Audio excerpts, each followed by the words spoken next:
Jinetes de la luz. Señor Bowman, ¿está seguro que ha entendido correctamente todo el procedimiento?, preguntó el Dr. Fowler. A la perfección, doctor.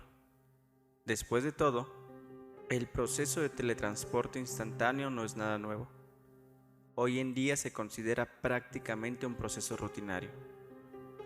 El proceso en sí no es difícil de entender, dijo el doctor. De lo que quiero estar seguro es de que usted entiende cuáles son las implicaciones, ¿cómo diría yo?, éticas. No, éticas no es el término más adecuado. En realidad, no sé muy bien cómo expresarlo, señor Bowman. Ya sé a qué se refiere, doctor. Esas implicaciones éticas, como usted la llama, o filosóficas, si me permite decirlo, han estado en boca de todo el mundo durante años. Multitud de grupos antiteletransporte han surgido a lo largo de los últimos tiempos, intentando advertir al público general sobre ese hecho. Pero tarde o temprano todo el mundo estaba abrazando este nuevo medio de transporte, y ni una sola persona que lo hubiera probado ha vuelto a los métodos convencionales. En efecto, señor Bowman, pero la compañía de transportes me obliga a informarle de todas estas circunstancias. El proceso es sencillo de entender, usted sabe. Mediante la máquina transcodificadora que vio antes, durante su visita a las instalaciones, haremos una especie de resonancia magnética de todo su cuerpo. No se trata de una simple resonancia médica, sino que es un proceso de una ultra alta resolución. Este escáner captará la posición exacta y el estado cuántico de cada uno de los átomos individuales que forman su cuerpo.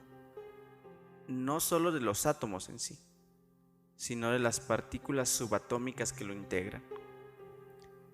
Esta información se codificará digitalmente y se enviará en un rayo de luz hasta su destino. En su caso, la estación transcodificadora de Solis Lacus, en Marte. Allí se aplicará el proceso inverso y se regenerará su cuerpo en exactamente la misma configuración cuántica que tenía en origen. El problema es que para alcanzar tan alta resolución y poder capturar todos los detalles de su cuerpo, hemos de usar una radiación de energía extremadamente alta. Esto causará, en teoría, la desintegración del sujeto de origen conforme avance el escáner. Pero no se preocupe, pues el proceso no toma más de unos microsegundos y usted no notará nada en absoluto. Pero el cuerpo que aparecerá en Marte seré yo mismo. A nivel cuántico, será completamente indistinguible. Teniendo en cuenta las leyes de la física conocidas actualmente, será exactamente usted. ¿Y yo no recordaré nada del proceso de transporte? En absoluto, señor Bowman, dijo el doctor. La codificación de su cuerpo que se envía a Marte es justamente la que existe antes de la desintegración. Bajo su punto de vista, Marte aparecerá alrededor suyo de manera instantánea. Entonces no hay ningún problema, ¿no? Todos mis colegas que llevan años viajando como jinetes de la luz me han referido que el proceso es totalmente indoloro. Así es, señor Bowman, pero existe la posibilidad de que usted realmente muera en el proceso. ¿Qué quiere decir, doctor? No le entiendo. Estaba convencido de que el proceso era 100% seguro. Verá, señor Bowman, no me refiero a la fiabilidad del proceso. Hasta ahora no hemos tenido ni una sola incidencia en los procesos de transporte. Me refiero a eso que especulan todos los charlatanes del antiteletransporte. Realmente no sabemos a ciencia cierta si la persona que aparece en el punto de destino es usted o una copia idéntica a usted. Pero tenía entendido que en efecto se trataba de la misma persona, o sea, yo mismo. En teoría sí, señor. El cuerpo es exactamente igual que el del original hasta los niveles que la física nos permite discernir. Y el sujeto en origen es desintegrado durante el proceso. Si usted le pregunta al sujeto de destino, le asegurará que se trata de él, de la misma persona que viajó en un rayo de luz apenas unos segundos antes. Poseerá todas las vivencias y recuerdos, y a todos los efectos será él. Pero ¿cómo podemos asegurar que es la misma persona? Doctor, ¿me está usted insinuando la existencia de un alma inmortal que no se teletransporta? Es más sencillo que eso, señor Bowman. Es perfectamente posible que se trate de una copia idéntica a usted, pero que en efecto sea otra persona. ¿Está diciendo algo así como una especie de hermano gemelo? Más que eso, señor, pues él estará completamente seguro de que es usted. Pero la copia de origen es destruida en el proceso de escaneo, con lo cual no debería haber problema, ¿no? A eso me refiero, señor Bowman. Cuando le hablo de las implicaciones filosóficas del proceso, justo me refiero a eso. Hay quienes piensan que realmente usted muere en el proceso y lo que aparece al otro lado es solamente un duplicado exacto. Frank Bowman salió de las oficinas de Jinetes de la Luz con cierta sensación de desasosiego. No podía dejar de pensar en la conversación que había tenido con el doctor, paso obligatorio en el proceso de inscripción como jinete de la luz. Una vez finalizado este trámite y realizado el primer viaje, este sería su medio de transporte en sus futuros desplazamientos. Se terminaron las incontables horas de espera en espaciopuertos, meses de tránsito para un simple viaje a las lunas de Júpiter. Incluso los viajes intraplanetarios serían ahora un placer. Podría ir de Nueva York a Sydney en el tiempo que dura un parpadeo y por un precio mucho más económico. Con razón, con justa razón, el teletransporte era el medio más usado en la actualidad. Poco a poco los detractores iban cediendo a las delicias de esta nueva forma de viajar. Tras varias conversaciones con usuarios regulares de este método, era inevitable, tarde o temprano, replantearse su uso. Llegó a su pequeño apartamento en la periferia de Washington prácticamente a la hora de la cena. Tomó 2 o 3 platos con sobras que quedaban en el frigorífico y dio cuenta de una rápida cena antes de irse a dormir. Después de todo, iba a pasar al menos 3 meses destinado en la división marciana de su compañía, con lo que la casa estaba virtualmente vacía. Una maleta, previamente empacada, con las pocas pertenencias que llevaría consigo, le esperaba a un costado de la puerta. La decisión estaba tomada. Le había costado mucho, pero una vez había resuelto que haría su primer viaje telepórtico, estaba totalmente decidido, pues estaba cansado de pasar meses en naves incómodas, hastiado de las náuseas y efectos secundarios de la hibernación, cuando la longitud del vuelo así lo requería. Además, la empresa premiaba con vacaciones extra a los operarios que decidieran viajar mediante teletransporte, ya que el ahorro y aumento de productividad para ellos también era significativo. Esa noche apenas pudo conciliar el sueño. Seguía teniendo cierta inquietud interior causada por la conversación con el doctor. ¿Será cierto que el teletransportado al punto de destino no sería él, sino una copia idéntica?, pensaba. Sin embargo, ninguna de las conversaciones que había tenido con sus compañeros, que eran usuarios regulares del sistema, le hacía inclinarse a considerar esta opción. Todo parecía seguro y fiable, y buena cuenta de ello era que este método no hacía más que popularizarse cada vez más. En suma, no había vuelta atrás. A partir de mañana, sería un jinete. Finalmente se rindió al cansancio del intenso día y quedó sumido en un profundo sueño. A las 9:30 am, tal como habían convenido el día anterior, Bowman se presentó en las instalaciones de Jinetes de la Luz para ultimar los trámites de su viaje. Sus compañeros en Solis Lacus le esperaban dentro de unas horas para la reunión de seguimiento semestral. Las distancias interplanetarias hacían imposible el tener reuniones fluidas mediante holoconferencias, tal como solía hacerse de manera habitual en la Tierra. Debido a la velocidad finita de la luz, una simple conversación con la base lunar tenía un desfase de varios segundos entre los interlocutores, soportable para una conversación rápida, pero totalmente desquiciante durante una conversación larga. Ya no digamos una conversación con Marte. Según la época del año y la posición relativa de los planetas, podía tener más de 20 minutos de desfase.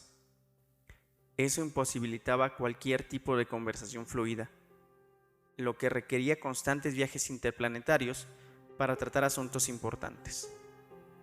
Bowman pasó a la antecámara, donde debía desvestirse y enfundarse un ceñido mono de vuelo.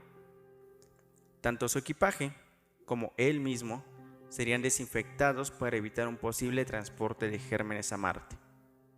Una vez finalizados los preparativos, entró en la cámara de escáner, donde le esperaban unos operarios vestidos con lo que parecía trajes de cirujano.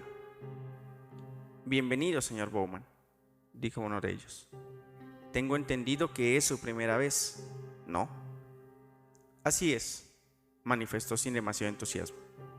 «La verdad es que llevo unos días un tanto nervioso, por todas las implicaciones del proceso, ya sabe». «No se preocupe, señor, es algo completamente normal. Por favor, túmbese en la camilla del escáner. Antes de iniciar el proceso, le inyectaremos un sedante muy suave que hará que se sienta mucho mejor». Uno de los operarios se acercó con una jeringuilla hipodérmica y tras hacerle un torniquete en el antebrazo, le inyectó una pequeña cantidad de líquido transparente. Tras unos segundos, empezó a encontrarse mucho más tranquilo y relajado. «¿Ve cómo ya está mucho mejor?», dijo el operario jefe. «En unos segundos procederemos al inicio del escáner. Usted no se preocupe, no sentirá absolutamente nada. Aparecerá en la estación de destino como si nada hubiera pasado». «Eso espero, doctor», dijo el señor Bowman. «Confíe en mí. Todos los días pasan decenas de personas por aquí y nunca hemos tenido una sola incidencia». Los operarios se retiraron a la sala de control y el señor Bowman cerró los ojos. «Señor Bowman, en breve vamos a dar comienzo al proceso.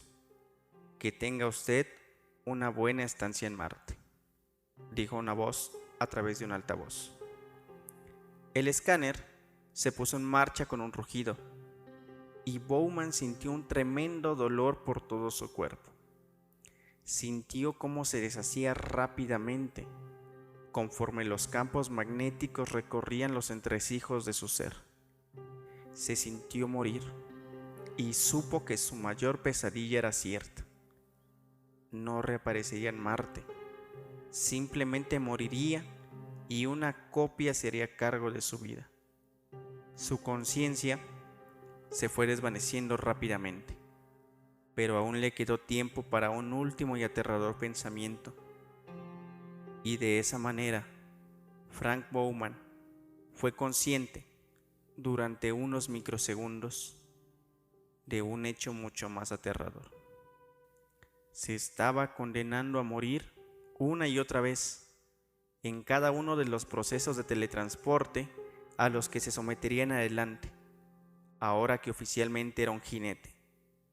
Su copia no recordaría nada de esto. Finalmente, perdió la conciencia y desapareció.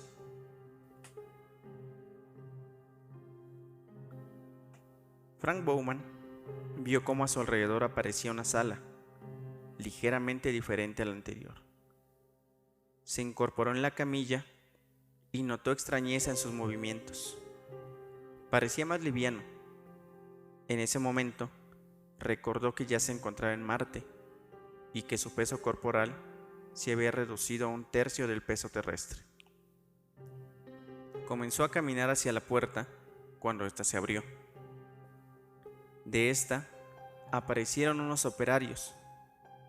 «Bienvenido, señor Bowman», dijo uno de ellos. «¿Ha tenido un viaje placentero?» «La verdad es que sí. Solo recuerdo que hace unos pocos segundos estaba en la tierra tumbado en una camilla que se parecía mucho a esta, y ahora de repente estoy aquí. Parece increíble, ¿verdad?» «Ya lo creo, señor Bowman. Es increíble pensar que aún hay personas que deciden pasar meses hacinadas en naves interplanetarias para hacer el mismo trayecto que usted ha hecho de manera instantánea. Yo era uno de esos, doctor. He hecho esta ruta en al menos 10 ocasiones, pero afortunadamente eso ya terminó. A partir de ahora, seré un fiel usuario de su sistema de teletransporte. Siempre nos es grato que nuestros clientes estén contentos con el servicio. Que tenga usted una buena estancia, señor Bowman, y esperemos verle de vuelta pronto».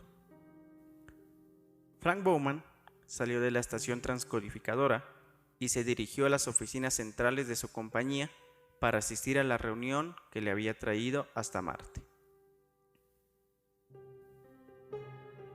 «¿Está listo, señor Bowman?», preguntó uno de los operarios por el intercomunicador. «Cuando quiera, doctor». Se disponía a regresar a la Tierra tras su corta estancia en Marte. Nuevamente, el gran electroimán del escáner se puso en marcha con un gran estrépito, y Bowman fue nuevamente, por primera vez, consciente de su inevitable muerte. Intentó moverse y escapar de la camilla del escáner, pero le fallaban las fuerzas.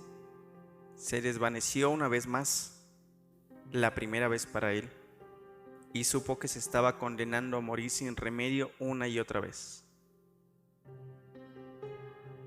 Frank Bowman, copia, emergió en la estación de transcodificación de Washington, salió de las instalaciones de Jinetes de la Luz y se dirigió a su casa para descansar.